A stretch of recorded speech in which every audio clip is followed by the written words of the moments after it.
Students अभी प्रथम semester के स्टूडेंट्स के लिए मैं बताना चाहता हूँ इंग्लिश सब्जेक्ट के ऊपर। और ये शॉर्ट स्टोरीज आपके कोर्स में है, पार्ट 1 और पार्ट 2 में बटी हुई हैं। 3 स्टोरीज इम्पोर्टेंट था, 30 उधर। अब इसमें आपको क्या करना है, मैंने अभी एक स्टोरी का एक छोटा सा सारांश दे दिया है। अब मैं दूसरी स्टोरी का एक और दे रहा हूँ, दुख के बारे में और टेरर के बारे में दे चुका हूँ। तो ये आप पहले सारांश को सुनिएगा ध्यान से। मैं बता रहा हूँ, ये है दुख। दुख जीवन का बहुत ही महत्वपूर्ण पार्ट होता है और बहुत कुछ हमको सीखने का मौका देता है।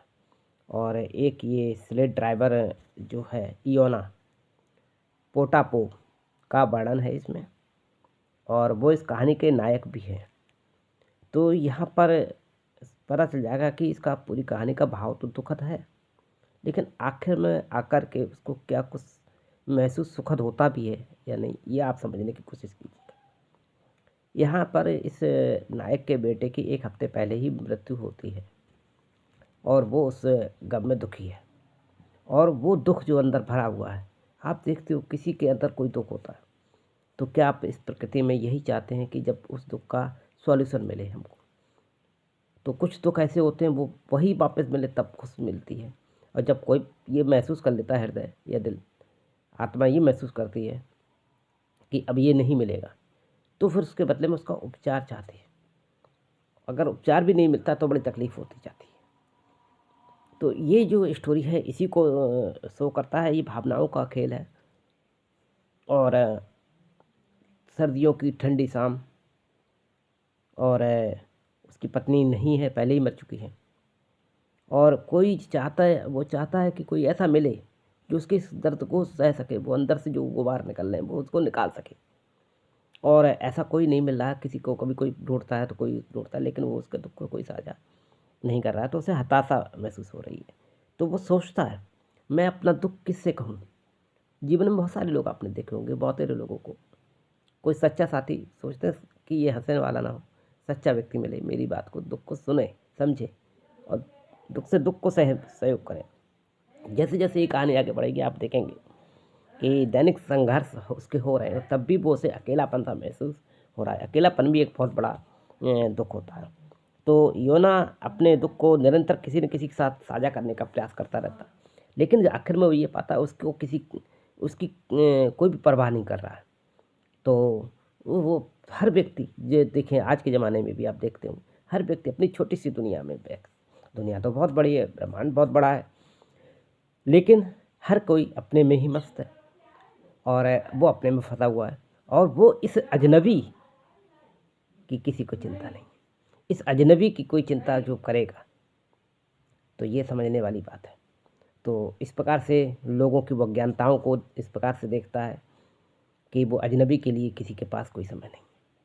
फिर वो सोचता है कि वो अगर महिलाओं से अगर बात करके देखे तो शायद हो सकता है, महिलाओं के बारे में कहा जाता है बहुत भावनात्मक होती। क्या महिलाएं भावनात्मक होती हैं? इसमें कोई शक नहीं, इमोशनल हो जाती हैं। तो उसके मन में यह है, चलो मेरे अंदर का दुख किसी महिला से बात करके मैं कंप्लीट। लेकिन आज के युग में ऐसी महिलाएं भी कहाँ हैं कि जो सच्चे दिल से किसी से वार्तालाप कर सकें, उसके दुख को में सहयोग कर सकें, क्योंकि वो भी अपने में मस्त हो जाते हैं लोग। तो यहाँ पे वो एक ग्राहक उसका आता है, उसमें वो कहता है फिर आखिर में, हम सभी मर जाएंगे, आओ चलें। मैं बस इस प्रकार रेंगते हुए खड़ा नहीं रह सकता, रेंगता रहूं और खड़ा रहूं, ये नहीं चल सकता। वो हमें कब तक पहुंचाएगा। ये चेखव है, कहानी लिखी हुई चेखव की है। तो यहाँ स्पष्ट है कि अजनबी के जीवन जो है बदलने वाले अनुभव की तुलना में वो क्या है, अर्थहीन। व्यक्तिगत जुड़ाव लोगों को अधिक प्रिय होते हैं। कहने का तात्पर्य यह है कि अगर किसी अजनबी का आप जीवन बदल दें, अजनबी बन के आए और जीवन बदल गए, तो वो महत्व इस स्टोरी में नहीं शो हो रहा, कोई नहीं मिल रहा है। और ये दुनिया की क्रूरता, और दुनिया की ये क्रूरता वो जो लोगों से मिलते जाते हैं उसकी यात्रा में, वो यात्री के ड्राइव कर रहा है, उससे पता चल रहा है। और इस से दुखी होकर के वो वापस अपने घर जाना चाहता है आखिर में। और फिर वो घर आता है और निर्णय करता है घर आने का। फिर वो सोचता है कि मेरा ये दिल फट जाएगा, उसका सोचता है कि मेरा ये दिल फट जाए। और जब दिल फटेगा तो इतना दुख भरा हुआ, इसमें समुंदर भरा हुआ, तो दुनिया डूब जाएगी, इतना दुख बाहर निकलेगा, पूरी दुनिया में बाढ़ आ जाएगी। लेकिन बेचारा दुख ये भी, वो ऐसा हुआ नहीं, ना दिल फटा, ना दिल के दुखों को अगर आए भी बाढ़ तो उससे दुनिया डूबी नहीं, यानी कि ऐसा कुछ नहीं हुआ। ये देखिए आप, किसी के दुख से कहीं कुछ भी नहीं। तो ये लघु कहानी है दुख, सारांश इस तरीके से मैंने समझाने की कोशिश की है। यमुना के घर पहुंचता है और दुख आता है सामने उसके, वो है उसके पास एक और सबसे बड़ा दुख उसे मिलता है जाके, गरीबी।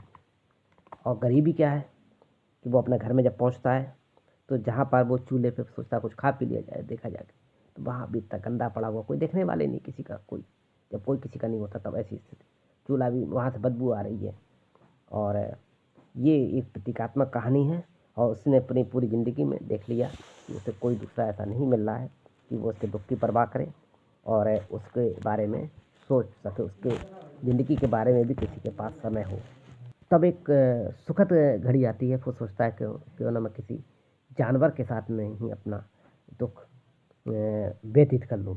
तो एक सफ़ेद घोड़ी उसके पास है, तो वो अपने बेटे को की यादों को सफ़ेद घोड़ी के साथ में शेयर करना चाहता है। मालूम है कि वो गूंगी है, बोल नहीं सकती, लेकिन फिर भी वो उसकी ओर जाता है और अपनी बातों को कहता है। वो घोड़ी सुनती है उसकी बातों को, पालतू जानवर है, प्रेम दिखाता ही है। तो जिसमें कुछ नहीं होता है वो ज़रूर आपसे हित करेगा, और जो सच्चे होते हैं वो आपसे हित कर लेते हैं। तो ये दुखद तो है अंत, लेकिन एक ये सुखद ये भी आता है कि अगर आप मनुष्य का पास मनुष्य के लिए समय नहीं है परंतु कोई और जीव है, तो वो आपके लिए समय दे सकते हैं अगर उनसे आप स्नेह करते हैं। तो ये चेखव की कहानी का सारांश, इसको समझने की कोशिश करना मेरे शब्दों को, और बने रहें डॉक्टर त्रिपाठी सर के साथ। तो गुड लक, और इस वीडियो को लाइक करें, शेयर करें, अच्छा लगे तो, और अपने और साथियों तक पहुंच सकें। Bye bye.